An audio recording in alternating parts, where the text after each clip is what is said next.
कि अगर नसीब में लिखा होगा तो मिलेगा ही मिलेगा। और पापा की बात भी रखते हैं कि तुम अपना नसीब खुद बना सकते हो, तुम अपना भाग्य खुद लिख सकते हो। आप श्रीमद् भगवत गीता पढ़ेंगे तो आप देखेंगे, जिन्होंने पढ़ी है वो जानते हैं कि कर्म के ऊपर पूरा फ़ोकस ही कर्म के ऊपर है। श्रीमद् भगवत गीता का पूरा फ़ोकस ही कर्म के ऊपर है। मेरे नसीब में ही ये लिखा है कि मैं अपने नसीब को बदल सकती हूँ, मुझे करना है और मैं करके दिखाऊँगी। नमस्ते, कैसे हैं आप सब लोग? मैंने किस्मत को कैसे बदला, या मैंने किस्मत को कैसे समझा, या किस्मत के बारे में मेरी खुद की कैसी सोच है। किस्मत में जो कुछ भी लिखा होता है बस वही मिलता है, और अगर किस्मत में नहीं लिखा है तो वो नहीं मिलता है। किस्मत में लिखा होगा तो मिल ही जाएगा।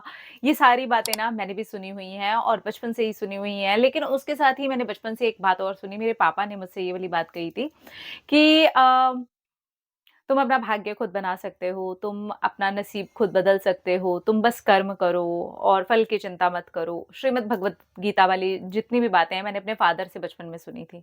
तो ये 2 बातें हो रही थी कि किस्मत में लिखा होगा तो मिल ही जाएगा, तो फिर मुझे किस्मत के भरोसे ही बैठना चाहिए, राइट? किस्मत में होगा तो फिर वो चीज़ मेरे पास आ ही जाएगी, यानी कि मेरे को किस्मत के भरोसे हाथ पे हाथ रख कर के बैठना है, कुछ करने की ज़रूरत नहीं है। मेरी किस्मत में लिखा होगा तो मुझे मिल ही जाएगा। एक तो ये वाली बात थी, जो कि मैंने बचपन में सुनी थी, और दूसरी ये वाली बात है कि तुम अपना भाग्य खुद बदल सकते हो। तो मुझे ना ये वाली बात के ऊपर ज़्यादा भरोसा हुआ कि मैं अपना भाग्य खुद बदल सकती हूँ, और ये बात मुझे अच्छी भी लगी और मेरे सबकॉन्शियस ने इसको बिल्कुल ऐसे ले लिया। अब मैंने ये दोनों बातों को जहाँ पर मिलाया, वहाँ से मेरी लाइफ़ की जो कहानी है ना वो चेंज होती है। मैंने इन दोनों बातों को ऐसे मिलाया, पहली बात तो मैं हाथ पे हाथ रखने के बैठने वाले लोगों में से हूँ ही नहीं। मैं वो हूँ ही नहीं कि मैं हाथ पे हाथ रख कर के बैठूँगी और बस मैं वेट करूँगी कि हाँ भाई, मेरे नसीब में होगा ना तो मुझे मिल जाएगा। मेरे नसीब में होगा तो ये घर मुझे मिल जाएगा, मेरे नसीब में होगा तो मेरी शादी अच्छी चलेगी, मेरे नसीब में होगा तो मेरा बच्चा अच्छा पढ़ेगा, मेरे नसीब में होना चाहिए, बस मेरे नसीब में होगा तो वो अपने आप ही होता रहेगा, मुझे कुछ करने की ज़रूरत नहीं है, राइट? पहली चीज़ तो इसको मैंने हटा ही दिया, क्योंकि मैं वो हूँ नहीं, मेरी वो पर्सनैलिटी नहीं है, और ये मेरे सबकॉन्शियस ने ऐसे ले लिया था इस वाली बात को कि मैं इस बात को ऐसे मान लेती हूँ। चलिए उनकी भी बात रख लेते हैं कि अगर नसीब में लिखा होगा तो मिलेगा ही मिलेगा।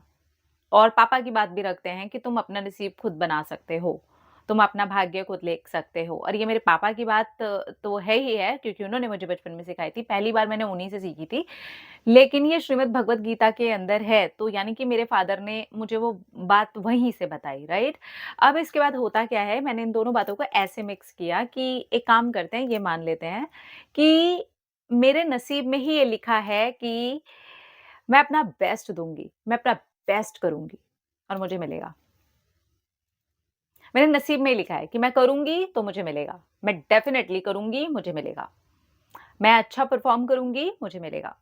मैं अपनी तरफ से अच्छा बेस्ट करने की कोशिश करूँगी, मुझे मिलेगा। मैं जो भी दूँगी वैसा मुझे मिलेगा। अब मैंने इसी चीज़ के ऊपर ऐसे काम करना स्टार्ट किया कि यार, अगर मैं भाग्य अपना खुद बना सकती हूँ, फिर उसके बाद जब श्रीमद् भगवत गीता पढ़ने की बारी आई, स्टार्टिंग में समझ ही नहीं आया। किसी को भी नहीं समझ में आती। शुरू-शुरू में आप बहुत बार उसको बार-बार पढ़ते हो, आप मल्टीपल टाइम्स पढ़ते हो, आपको समझ में नहीं आती। मल्टीपल टाइम्स पढ़ते, पढ़ते, पढ़ते, पढ़ते, पढ़ते बड़े होते, होते, होते, होते सब कुछ हो गया लाइफ में। करियर, करियर खराब होना, करियर का बनना, रिश्ते खराब होना, रिश्तों का बनना, चीज़ें मिलना, चीज़ें हटना, बिगड़ना, बनना, ये सारी चीज़ें लाइफ में रोलर कोस्टर की तरह जो राइड होती है सबकी, वो सब कुछ चलता रहा, राइट? अब इसके बाद होती बात ये है कि श्रीमद् भगवत गीता की ये बातें मुझे धीरे-धीरे करके समझ में आने लगीं कि तुम्हारे भाग्य को ना तुम स्वयं बदल सकते हो, कर्म प्रधान है, बेसिकली कर्म करो तुम, कर्म करो। आप श्रीमद् भगवत गीता पढ़ेंगे, तो आप देखेंगे, जिन्होंने पढ़ी है वो जानते हैं कि कर्म के ऊपर पूरा फ़ोकस ही कर्म के ऊपर है। श्रीमद् भगवत गीता का पूरा फ़ोकस ही कर्म के ऊपर है, वहाँ किस्मत पे फ़ोकस क्यों नहीं है? मेरे माइंड में अब ये सवाल आने लगे कि यार, यहाँ पर ना किस्मत पे फ़ोकस क्यों नहीं है? क्यों नहीं बोला गया? ये अगर सारे लोग ये समझा रहे हैं किस्मत का लिखा होगा, किस्मत का लिखा होगा, किस्मत का लिखा होगा, तो ये किताब में क्यों नहीं लिखा है? इस ग्रंथ के अंदर ये वाली बात क्यों नहीं लिखी है? इस वाली बात के अंदर ये वाली बात क्यों नहीं है? तुम किस्मत के भरोसे बैठो अर्जुन, अपने आप युद्ध हो जाएगा। तुम किस्मत के भरोसे बैठो, ये सारी चीज़ें अपने आप हो जाएँगी। ये सेना अपने आप हार जाएगी, तू अपने आप जीत जाएगा, क्योंकि तेरी किस्मत में लिखा है कि तू जीतेगा युद्ध। ऐसा तो नहीं कहा श्री कृष्ण भगवान ने कहा। उन्होंने क्या कहा कि तू युद्ध कर, तेरा काम सिर्फ़ कर्म करना है, फल की चिंता करना नहीं है। तो युद्ध कर। मेरे ना ये वाली बातें ना जो क्लिक होने लगी। ये बातें कम से कम 100 अलग-अलग तरीके से, शायद 100 मैं कम बोल रही हूँ, 1000 अलग-अलग तरीके से मेरे माइंड में आई होगी। मैंने अलग-अलग तरीके से इसके बारे में इतना सोचा, मैंने श्लोक पढ़े, उनको समझा, 1 बार नहीं 1000 बार पढ़े, समझा, पढ़ा, समझा, नहीं समझ आया, फिर समझा, फिर पढ़ा, नहीं समझ आया।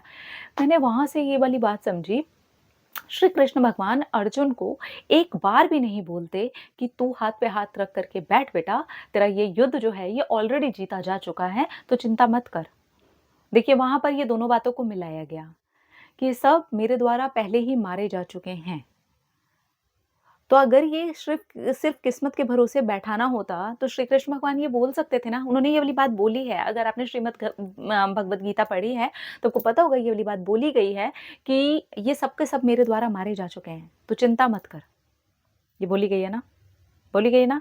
नहीं पढ़ी है ना, तो पढ़िए जा करके, आपको समझ में आएगा कि ये वाली बात बोली गई है, सब के सब मेरे द्वारा मारे जा चुके हैं, तो किनके लिए शोक कर रहा है? जो मेरे द्वारा मारे जा चुके हैं, है ना? ये वाली बात बोली गई है। मुझे ये समझ में आया, जब मैंने इन दोनों बातों को मिलाया, तो मुझे ये समझ में आ गई थी बात कि ये सब मेरे द्वारा मारे जा चुके हैं। अब श्री कृष्ण भगवान ये वाली बात बोल करके उसको शांति से उसके कंधे पे हाथ रख करके बैठा भी तो सकते थे, लेकिन उन्होंने क्यों कहा कि तू युद्ध कर? तू युद्ध करना यार, तू युद्ध कर। तुझे करना है, ये ही तेरा धर्म है और तुझे युद्ध करना है, तुझे युद्ध करना ही पड़ेगा। और युद्ध किया उन्होंने। जब किस्मत में लिखा था कि वो युद्ध जीतने वाले हैं, तो श्री कृष्ण भगवान भी तो ये शिक्षा दे सकते थे, लेकिन शिक्षा उन्होंने क्या दी कि ये सब के सब मेरे द्वारा मारे जा चुके हैं। एक तरफ किस्मत में लिखा है, दूसरी तरफ तुम्हें कर्म करना पड़ेगा, क्योंकि तुम उसको लिखा हुआ बदल भी सकते हो। क्योंकि अगर तुमने नहीं लड़ा, तुम नहीं लड़े, तो तुम पहले ही हार मान करके बैठ चुके हो, और तुम्हारी किस्मत में क्या लिखा है कि तुम ऑलरेडी हार गए, है ना? आपने अगर हार स्वीकार कर ली तो आप हार गए। ये वाली बात भी तो है ना कि अगर आपने स्वीकार कर लिया और आपने मन से अगर हार स्वीकार ही नहीं की, तो आपको कोई भी इस दुनिया में हरा नहीं सकता। यहाँ से मेरा माइंड जो था इस चीज़ को लेकर के चेंज होना स्टार्ट हुआ, और फिर जो मैंने अपने माइंड पर लगातार काम किया है ये सोच करके कि भाई ये किस्मत में लिखे हुए के भरोसे बैठने वाले लोगों में से ना मैं बचपन में थी, ना मेरे फादर ने मुझे बनने दिया, और ना ही श्रीमद् भगवत गीता के साथ ने मुझे बनने दिया। तो मैं उन सारी बातों को छोड़ करके सिर्फ 2 लाइन की वो जो बातें लोग कहते हैं कि तुम्हारे जो नसीब में लिखा होगा वही तुम्हें मिलेगा, वो मान लूँ। क्यों मान लूँ? फिर मैं ये बातें क्यों छोड़ दूँ? मैं काम करती हूँ, मैं दोनों मानती हूँ और दोनों को साथ में चला करके देखती हूँ कि मेरी किस्मत में ही लिखा है कि मैं अपनी किस्मत को बदल सकती हूँ। ये भी तो हो सकता है।